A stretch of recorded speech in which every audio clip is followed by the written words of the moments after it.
একটু আগে আলাপ হচ্ছিল যারা ছাত্র শহীদ হয়েছে তাদের কথা। তারা এরকম কোনো প্রথাগত আন্দোলনের জন্য আসে নাই। যারা মারা গেছে তারা ঘর থেকে বের হবার সময়ই অনেকটা বিদায় নিয়ে এসছে। তারা মন ঠিক করেছিল যে উদ্দেশ্যে তারা রাস্তায় নেমেছে সে উদ্দেশ্যে তারা প্রাণ দিতে তৈরি।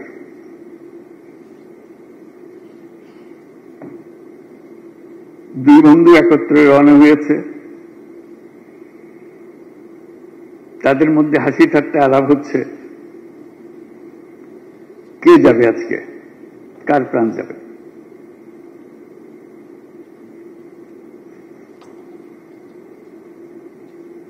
অন্যদের কাছে মাপ চেয়ে এসছে, বিদায় নিয়ে এসছে।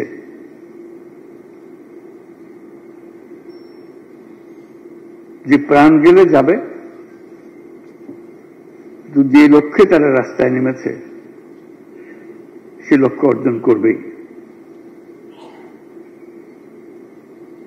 এই কাহিনী আপনারা কাগজে পড়েছেন, টেলিভিশনে দেখেছেন, ভিডিওতে দেখেছেন।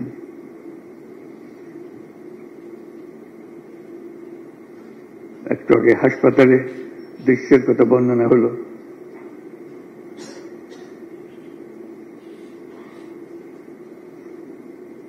এটা সাধারণ একটা রাজনৈতিক আন্দোলন ছিল না,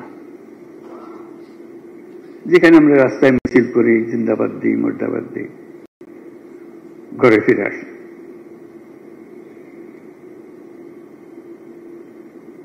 এটা হলো জীবন পণ করে এই লক্ষ্যে আমি পৌঁছবই না হওয়া পর্যন্ত আমরা জিরান দেব না। এবং তাদের লক্ষ্য ছিল কি, নতুন বাংলাদেশ হবে, যে বাংলাদেশে তাদের জন্ম, যে বাংলাদেশে তাদের বেড়ে ওঠা, এটা অসহ্য হয়ে গেছে। এবং যে কারণে ছাত্ররা যখন প্রাণ দিচ্ছিল, সারা দেশের মানুষ তাদের পেছনে এসে দাঁড়িয়েছিল। বাংলাদেশের হেন মানুষ ছিল না যারা তাদের প্রতি সমর্থন জানায় নাই। তাদের প্রাণের ফলে আমরা একটা নতুন সুযোগ পেলাম। আমি শুধু এই কথাটা জোর দেওয়ার জন্যই আপনাদের কাছে আসছি।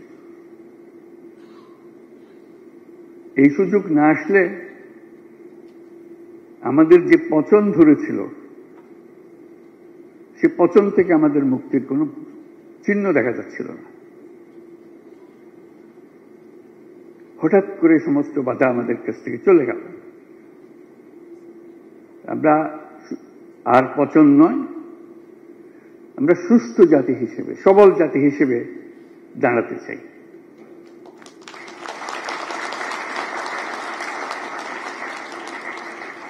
এবং আমরা পারি,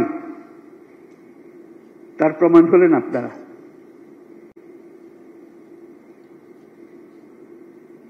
আপনাদের অনেকে এখন অনেকে এখানে আছেন যারা এখন ফার্স্ট জেনারেশন শিল্পপতি, অনেকে এখন সেকেন্ড জেনারেশন শিল্পপতি এসছেন। এই ফার্স্ট জেনারেশন যখন শুরু করে, শিল্পপতি বললে তাদের লজ্জা পেত, আমি কি শিল্পপতি, চিন্তাই করে না যে সে শিল্পপতি হবে একদিন। সাধারণ ঘরের ছেলে, সাধারণ ঘরের মানুষ, এটা দুঃসাহস নিয়ে নেমেছিল অপরিচিত এক জগৎ। বাঙালির কপালে লেখা ছিল কেরানিগিরি করা। স্কুলে কলেজে লেখাপড়া করলে সে কেরানি হবে। তার সর্বোচ্চ আশা ছিল ডেপুটি হওয়া। তো সেখানে আজকে আপনারা যারা সামনে বসে আছেন তারা বিশ্বমাপের উদ্যোক্তা।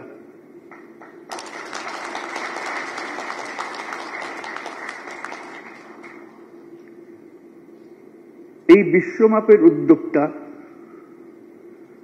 ওই যুবককে যে প্রাণ দিয়েছে তার কাছে কি শপথ নেবে, কি বলতে চাই? তুমি প্রাণ দিয়েছ, তোমার প্রাণের বিনিময়ে তুমি আমাদেরকে সুযোগ করে দিয়েছ, যে সুযোগ আমাদের কাছে ক্রমেই বন্ধ হয়ে আসছিল। সেই সুযোগ নিয়ে আমি তোমার স্বপ্ন বাস্তবায়ন করব। যে স্বপ্নের পেছনে গিয়ে তুমি প্রাণ দিয়েছ, সে নতুন বাংলাদেশ গড়ার, সে নতুন বাংলাদেশ গড়বই। এই হবে আমাদের শপথ।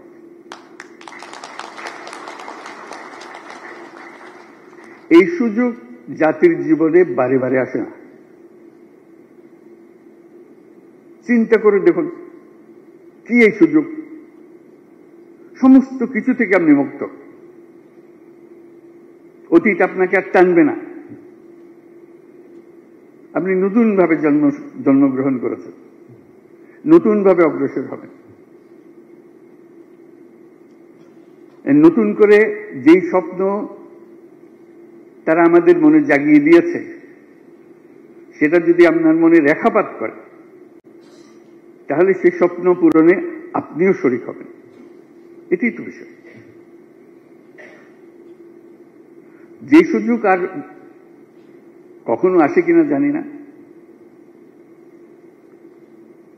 এই সুযোগকে যেন আমরা হারিয়ে না ফেলি।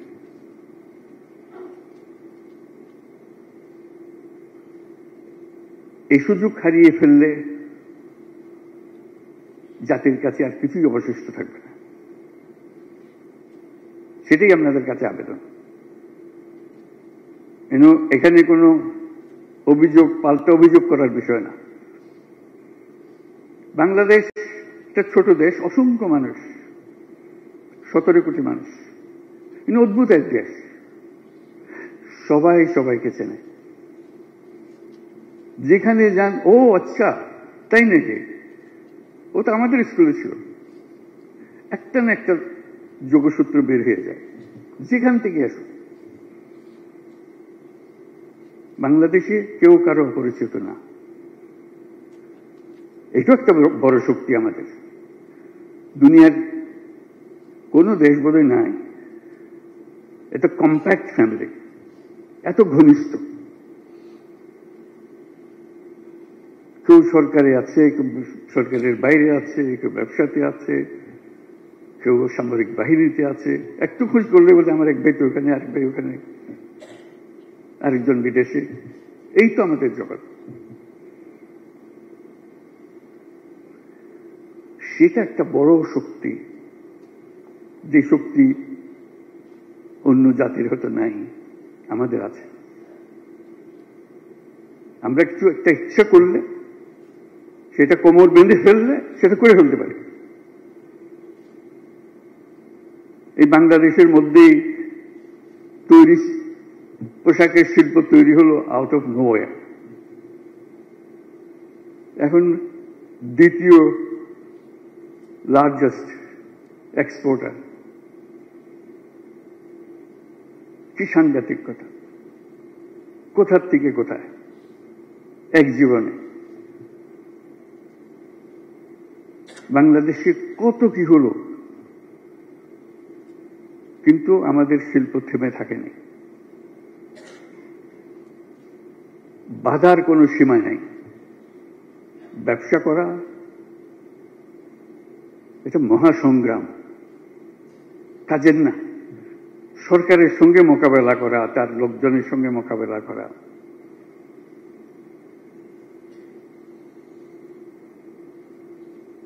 আজকে আমরা একযোগে এই স্বপ্ন নিয়ে এগিয়ে যেতে চাই। সরকার এবং সরকারের বাইরে যারা সবাই একজোট, এক টিম। এটা একটা কম্প্যাক্ট টিম। আপনারা সেই টিমের as much a member as anybody else. এই সরকারি আছে বলেই সে আরেক রকম হয়ে গেছে।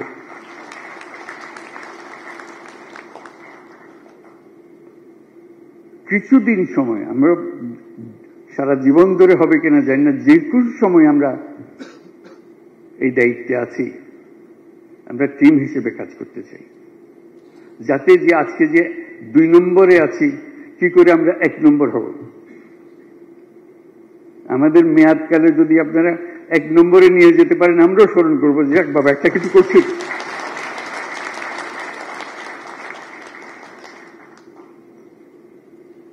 সব বিষয় আমরা জানি না, আমাদের অভিজ্ঞতা নাই, কিন্তু একযোগে কাজ করলে অভিজ্ঞতা এসে যাবে। সবার মিলে যে অভিজ্ঞতা, সেই অভিজ্ঞতা দিয়ে আমরা কাজ করব। যে উত্তরণটা হচ্ছে, যে নতুন পুরনো বাংলাদেশ থেকে নতুন বাংলাদেশের যে উত্তরণ,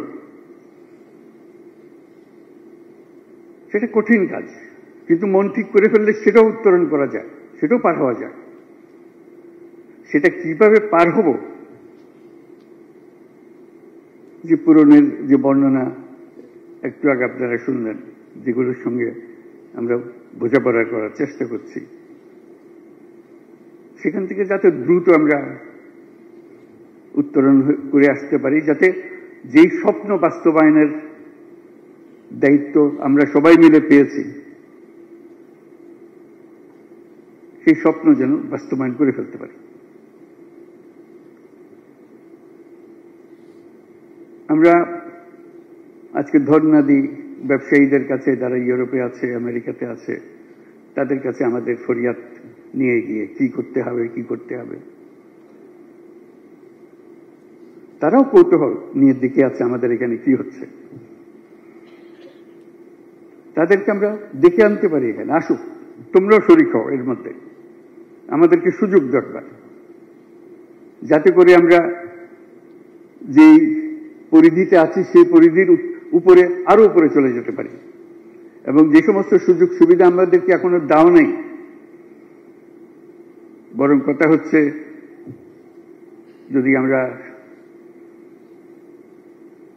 লো ইনকাম কান্ট্রি থেকে মিড ইনকাম কান্ট্রিতে চলে যাই, তাহলে অনেক সুযোগ সুবিধা হারিয়ে ফেলবো। কিন্তু সেই প্রতিযোগিতায় শক্ত প্রতিযোগী হবার জন্য আমরা সামর্থ্য অর্জন করতে চাই, আমরা পেছনে থাকতে চাই না। সেজন্য তাদের সঙ্গে যোগাযোগ করা, তাদের সঙ্গে কথাবার্তা বলার জন্য আমি একজন বিশেষ দূত নিয়োগ দিয়েছি। লুৎফে সিদ্দিকী আছে কিনা এখানে, জানি না, আসতে পারে না বলে। তার কাজই হলো শুধু ওদের, আপনাদের কাছে যাদের যাওয়ার কথা, আপনাদের কথা যাদের শোনার কথা, শোনাতে পারছেন না, সুযোগ হচ্ছে না, সে যাবে তাদের কাছে আপনাদের পক্ষ থেকে, দরজা খোলার জন্য, কথাবার্তা শুরু করার জন্য, যাতে করে আমরা যে সমস্ত বাধার সম্মুখীন হই, যে সমস্ত কথা তাদেরকে আমরা জানাতে পারি না, তার মাধ্যমে আমরা জানাতে পারি। আশা করি সে এই কাজে সফল হবে। তার সঙ্গেও আপনাদের পরিচয় করিয়ে দেওয়ার সময় আপনারা জেনে নেবেন। আমরা এই পথে রওনা হলাম, যেটা আমরা শহীদদের যে স্বপ্ন, সেই স্বপ্ন বাস্তবায়ন করার জন্য আমরা অঙ্গীকার করলাম। তারপর বাকিগুলো হলো যে এই যে এসে গেছে, লুৎফে তোমার কথাই তো বলতেছি, এই যাক, পরে তার সঙ্গে আলাপ করে নেই।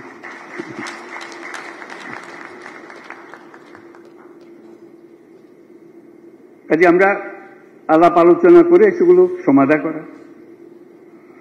গতকাল একটা কথা বলেছি আমার বক্তৃতায়, যে সংস্কার শুধু আমাদের করলে হবে না, শুধু সরকারের উপরে ছেড়ে দিয়েন না, সবাই মিলে সংস্কার করে, যেটা যেখানে দেখেন। এটা আত্মজিজ্ঞাসা, আর কিচ্ছু না। আত্মজিজ্ঞাসা যে এটা না করলে বোধহয় দেশের জন্য ভালো হয়, সেটা থেকে মুক্তি পাওয়া, বেরিয়ে আসা যে এখন থেকে আমি করব না। এই ছেলেগুলোর দিকে তাকিয়ে আমি এটা পরিত্যাগ করলাম। আমরা যেখানে যেখানে ভুল পথে যাচ্ছিলাম সে ভুল পথে এখন আমরা সরে যাব, যদি ভুল করে থাকি।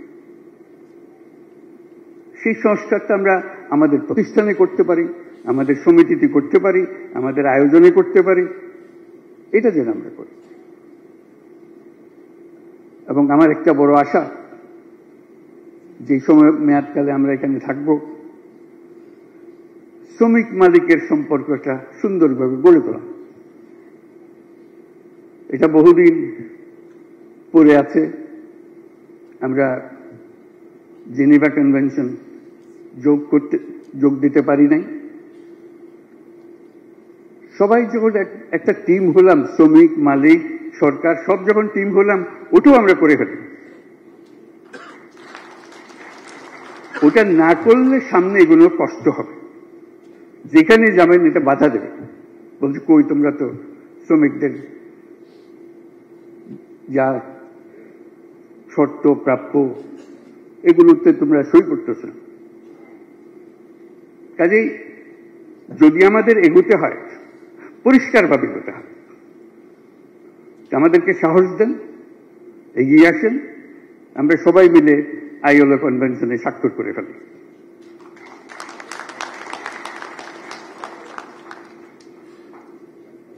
আমি এমনি আমার আগের ভূমিকায়, আগের জীবনে যেসব কথা বলতাম তার দু একটা কথা এখন বলি, ক্রমেই বলবো আপনাদের কাছে। এটা শুনতে বাধ্য এরকম কিছু না। সামাজিক ব্যবসার কথা বলি আমি, অনেকে বুঝেছেন, অনেকে শুনেছেন। আমি যতদিন আছি আপনাদেরকে খালি উৎসাহিত করবো, সামাজিক ব্যবসা করেন। যা ব্যবসা করেন, টাকা পয়সা করেন, অসুবিধা নেই, পাশে একটা সামাজিক ব্যবসা করেন। কি জন্য করবেন? আপনার গ্রাম, আপনার থানা, আপনার উপজেলা, সেখানে মানুষের খাবার পানির যদি অভাব থাকে, আপনি একটা কাজ করবেন যাতে খাবার পানি মানুষে পায়, বিশুদ্ধ পানি পায়, চিকিৎসার সুযোগ পায়। সরকারের উপরে কেন ভরসা করে বসে থাকেন আর তার গালিগালাজ করে, কিছু করে না? আপনি কি তার চেয়ে কম? সেটাই আমার প্রশ্ন।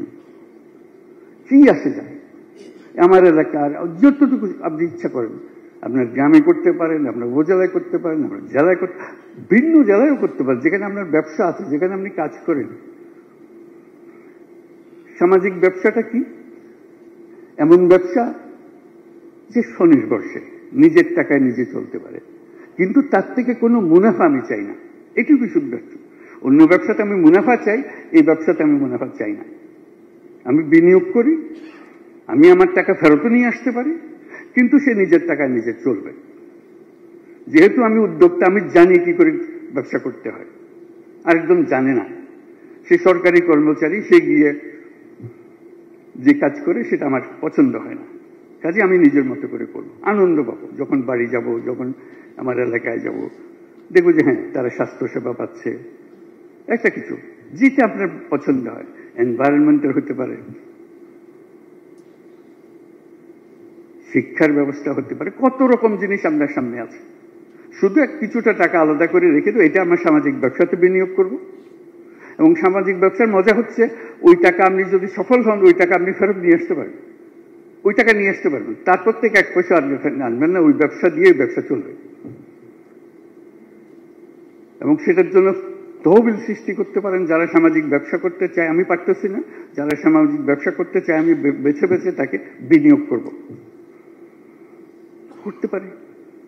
কাজে এই একটা জিনিস, ওই যে আমার পুরনো পেশার জিনিস বলতে থাকবো, যারা শোনেন শুনবেন, আমারও ভালো লাগবে যদি করতে পারি।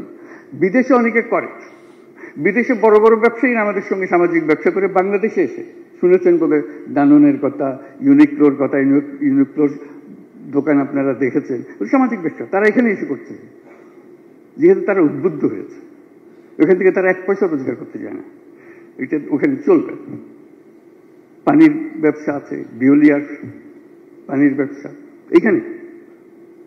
কাজে আমাকে জিজ্ঞেস করো তোমার দেশের ব্যবসায়ীরা আসে না কেন? আমি যে আসবে আসবে, সময় আসতে আসবে, সান্ত্বনা দিই।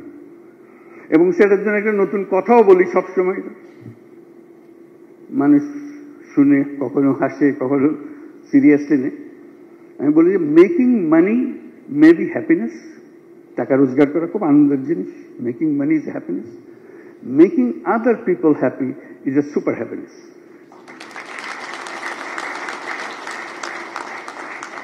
এর থেকে বড় আনন্দ মানুষের আর কিছু হতে পারে না। তো সেই দিকে আপনাদেরকে দৃষ্টি আকর্ষণ করব। কিন্তু মূল লক্ষ্য, যে কটা দিন আমরা একসঙ্গে কাজ করতে পারি, এই নতুন বাংলাদেশের জন্য যা আছে তাই করব, যেন বলে যেতে পারি আমাদেরকে জীবনে এই দেশ আমাদেরকে একটা সুযোগ দিয়েছিল, আমরা সেই সুযোগ পূর্ণ ব্যবহার করেছি। আমরা সেই অতীতের পচা বাংলাদেশ থেকে আমরা একটা নতুন তরতাজা বাংলাদেশ সৃষ্টি করেছি।